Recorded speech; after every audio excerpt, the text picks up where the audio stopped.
baya halaka ruwan wankin zunubi, manzon mu ruwan wankin zunubi ne. To kuma har ta kai na sami lakabi Dankwairon ma'aiki. Sai ya kasance a duk waƙoƙin da nake yi an fi min lakabi da ni ina waƙoƙi ne na kwaikwayo. Na'am. Duk waƙoƙin da aka yi su ga wasu daban ni kuma zan iya juya su ga yaban annabi. Abinda ya kama indiya ne waƙoƙinmu na hausa na amada.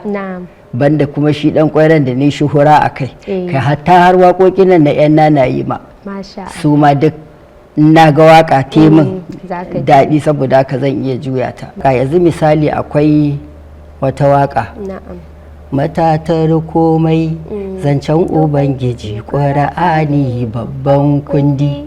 Sanda na ƙago wakar shine daidai wannan lokaci 1991 da ne baiti ɗaya da amshi na rasa mai zanci a wakar na ɗauka takardar na ajiye.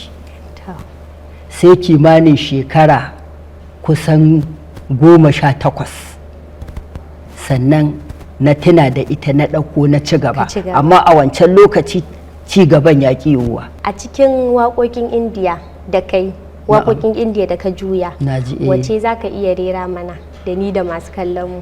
Mai tsira nabina da aminci gwanina ɗaha ya zo da tsira ne don matsira.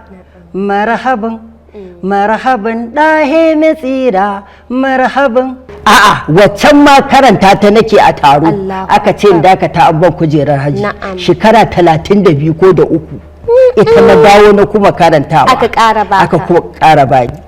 Saboda haka kin ga kenan wannan kasida da nai ni a guri na ba ta tsufa a gona ba ta tsufa a gon mutane. Ku kasance tare da bakonmu na wannan makon a cikin shirin dandalin sha'irai.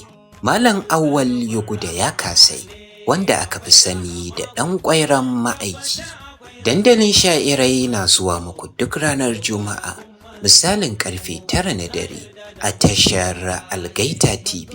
In har na samu sirrin ganin ka ko da mafarki in duba mai kin ka ko harara yayi mini ba za na tanka ban zaba. In har an gayyacen za na jura wahalar zuwa garin nisa.